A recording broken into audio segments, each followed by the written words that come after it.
நாம் பல தோல்விகளை சந்திக்கலாம், ஆனால் தோற்கடிக்கப்பட்டுவிடக்கூடாது. கடந்த காலத்தில் நாம் சந்தித்த சவால்கள் எதிர்காலத்தில் வெற்றி பெற உதவும். முயற்சியை பாதியில் கைவிடுவதுதான் மிகப்பெரிய பலவீனம். வெற்றிக்கான மிக உறுதியான வழி எப்போதும் இன்னும் ஒரு முறை முயல்வதே. உங்களின் அறிவை விட முயற்சியே வெற்றிக்கு அவசியம்.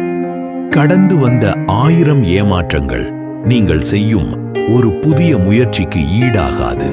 முன்னேறுங்கள், வெற்றி பெறுங்கள். விளையாட்டில் பங்கெடுத்துக் கொள்ளாமல் வெற்றி பெறுவது என்பது சாத்தியமே இல்லாத ஒன்று என்பதை நினைவில் கொள்ளுங்கள். இன்னொரு முறை தொடங்குவதற்கு தயங்காதீர்கள். அது ஒரு செயலை இன்னும் சிறப்பாக செய்வதற்கான இன்னொரு வாய்ப்பு. காயமில்லாமல் கனவுகள் காணலாம், ஆனால் வலி இல்லாமல் வெற்றிகள் காண முடியாது. ஆற்று நீர் பெரும் பாறையை உடைப்பது அதன் வலிமையால் அல்ல, விடாமுயற்சியினால்.